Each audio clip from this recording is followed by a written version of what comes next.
नमस्कार दोस्तों, आप सबों का मेरे YouTube चैनल जय श्री राम पर स्वागत है। जय श्री कृष्णा दोस्तों, कौन सी ऐसी महिलाएं हैं जिन्हें किसी भी महीने में पड़ने वाली एकादशी का व्रत नहीं रखना चाहिए। उससे उन्हें बहुत ज़्यादा पाप लगता है। ऐसा पाप किसी भी स्त्री को भूल कर भी नहीं करना चाहिए। तो चलिए जानते हैं एकादशी के व्रत करते समय हमें कौन कौन सी सावधानी बरतनी चाहिए। श्री हरि विष्णु और माता लक्ष्मी की कृपा आपके साथ सदैव बनी रहे। हम आशा करते हैं कि श्री हरि आपके सभी मनोकामनाओं को पूरी अवश्य करे। दोस्तों, एकादशी जो कि श्री हरि का दिन माना गया है और यह भी कहा जाता है कि देवी देवताओं के जो व्रत होते हैं उन्हें आप करो या ना करो, यह आपकी मर्जी है, इससे कोई पाप नहीं लगेगा। लेकिन आप एकादशी के व्रत को करते हैं तो बहुत ध्यान रखना पड़ता है, क्योंकि इस दिन अन्न में कलयुग का निवास होता है। तो व्यक्ति को इस व्रत को पूरी श्रद्धा और सही तरीके से पूरा कर लेना है, तो भगवान श्री हरि उसके सारे दुख को दूर कर देते हैं। उसके जीवन में कैसी भी बाधाएं उत्पन्न हो, चाहे वह कितनी ही गरीब में क्यों न रह रहा हो, श्री हरि आपको इन सभी दुखों से बाहर निकाल देते हैं। जैसे मानो एक जादुई तरीका से श्री हरि ने आपका हाथ पकड़ लिया हो और आपको शुभ फल देते जा रहे हों। लेकिन यह तभी संभव है जब आप इस व्रत को सही तरीके से करें, क्योंकि अगर सच्ची श्रद्धा ना हो तो आप इस व्रत को भूल जाओ, क्योंकि शास्त्रों में इस व्रत का अहम भूमिका दी गई है।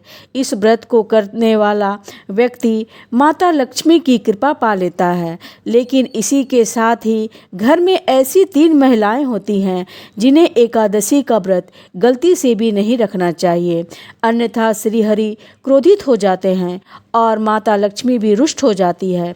आप इस वीडियो के माध्यम से अपनी गलतियों को सुधार सकते हैं, अन्यथा ऐसी गलती करने वाले को नरक में भी जगह नहीं मिलता।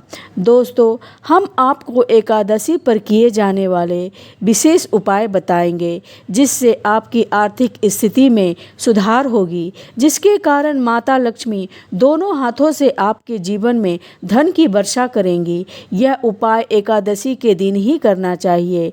पहले जानते हैं कुछ खास बातें। दोस्तों, यह व्रत किसे रखना चाहिए, यह सबसे पहले जानते हैं।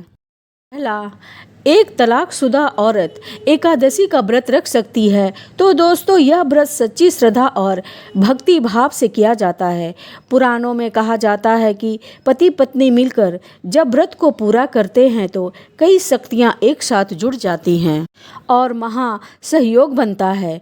ऐसे पुराणों में बताया जाता है कि अगर पति पत्नी किसी कारणवश अलग हो गए हैं और ऐसी स्थिति में आप पति से अलग होकर एकादशी का व्रत रख रही हैं, तो दूसरों का अपमान माना जाता है, क्योंकि यह व्रत भक्ति भाव को दर्शाता है। खासकर पति पत्नी जब एकादशी का व्रत अपनाते हैं तब दोनों को ही श्री हरि और माता लक्ष्मी के रूप में स्थान प्राप्त होता है। पति श्री हरि और पत्नी महालक्ष्मी का स्वरूप मानी जाती है। और दोस्तों, ऐसे में अगर आप अपने पति से अलग हैं और एकादशी का व्रत करते हैं तो इसे घोर पाप माना जाता है। श्री हरि क्रोधित हो जाते हैं और आपका व्रत भंग हो जाता है।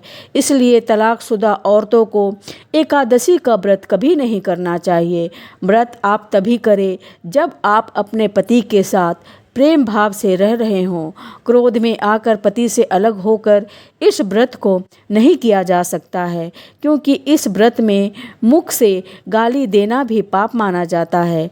एकादशी पर जो भी व्यक्ति गाली देता है उसे कुत्ते की योनि प्राप्त होती है, गधे की योनि प्राप्त होती है, सांप की योनि प्राप्त होती है। दोस्तों, देखो, एक होता है प्रसन्न मन, यानी मन से आप दोनों ने एकादशी का व्रत किया है तो बहुत ही शुभ कार्य माना जाता है। एक होता है क्रोध में, जब दोनों पति पत्नी अलग हो जाते हैं तब व्रत रखना अलग बात होती है, उसे शुभ नहीं माना जाता है। आपको ऐसे व्रत रखने पर श्री हरि क्रोधित हो जाते हैं। दोनों पति पत्नी को प्रसन्न होना आवश्यक है, दोनों को खुशहाल होना आवश्यक है। मान लीजिए पत्नी घर पर अकेली है, यदि पति बाहर होकर, ऐसी स्थिति में पत्नी को एकादशी का व्रत अवश्य रखना चाहिए। ऐसा व्रत भी मानता पूर्वक स्थिति में होता है। दूसरा, क्या मासिक धर्म में एकादशी का व्रत कर सकते हैं? देखो, वैदिक रीति रिवाज के अनुसार मासिक धर्म के दिनों में औरतों को धार्मिक कार्यों से दूर रहना चाहिए। इन दिनों में महिलाओं को मंदिर जाने की भी इजाज़त नहीं होती है। साथ ही साथ पूजा पाठ का सामान और मूर्ति को हाथ लगाना भी अशुभ कहा गया है। तो मासिक धर्म के समय महिलाओं को पूजा पाठ करने से मना तो किया गया है, लेकिन आप व्रत के बीच में किसी महिला को मासिक धर्म आ गया तो व्रत तोड़ने की कोई आवश्यकता नहीं है। आप बाकियों से दूरी बना करके सभी नियमों का पालन करें। पूजा पाठ से दूरी बनाकर अन्य नियमों को ठीक वैसा ही पालन करें जैसे ही हर दिनों में करती हैं। ऐसे में आप पूजा पाठ किसी दूसरे से करा सकती हैं। इससे भी आपको व्रत का उतना ही फल मिलेगा। किसी भी कार्य ईश्वर के प्रति आस्था इंसान के मन और विचारों से जुड़ा हुआ है। शरीर तो सिर्फ एक जरिया है, इसलिए पूरे मन और श्रद्धा से माहवारी के दिनों में भी आप सभी परंपराओं को बरकरार रखकर सभी नियम और कानून का पालन कर सकती हैं। दोस्तों, अब और तीसरा है, क्या कोर्ट मैरिज करने वाले एकादशी का व्रत कर सकते हैं? देखिए, खास तौर से सुहागिन महिलाओं के लिए एकादशी का पूजा बहुत ही मायने रखता है।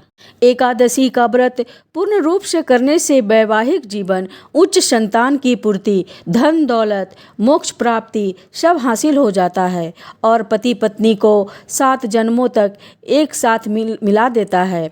लेकिन क्या आप जानते हैं, अगर आप हिंदू रीति रिवाजों के साथ फेरे नहीं लिए हैं तो आप पवित्रता एकादशी का व्रत भूल कर भी नहीं रख सकते। इसकी कथा सुनना भी आपके लिए पाप के समान होता है। इस अवस्था में आप एकादशी का व्रत कभी भी ना करें। आप एकादशी के व्रत से दूर रहें। बगैर 7 फेरे लिए कोई भी महिला या पुरुष एकादशी पूजा व्रत नहीं कर सकते हैं। शास्त्रों में इस बात की कतई मनाही है। अगर आपने कोर्ट मैरिज भी की है तो फिर भी आप एकादशी पूजा करने में सक्षम नहीं हैं। पहले आप 7 फेरे ले ले, तभी आप एकादशी का पूजा या व्रत करने के योग्य हैं। 7 फेरे लेने के बाद आप किसी भी धार्मिक कार्य में शामिल हो सकते हैं। आप करवा चौथ का व्रत भी कर सकते हैं। दोस्तों, अगर आप शास्त्रों के विरुद्ध ऐसा करते हैं तो घोर पाप लगता है। तो दोस्तों, वह 3 औरतें जिन्हें एकादशी का व्रत भूल कर भी नहीं करना चाहिए, अन्यथा श्री हरि और माता लक्ष्मी क्रोधित हो जाती हैं और काफ़ी परेशानियां होने लग जाती हैं। दोस्तों, आपको यह जानकारी कैसी लगी कृपया कमेंट बॉक्स पे ज़रूर बताएं और चैनल को सब्सक्राइब करें। जय श्री हरि विष्णु।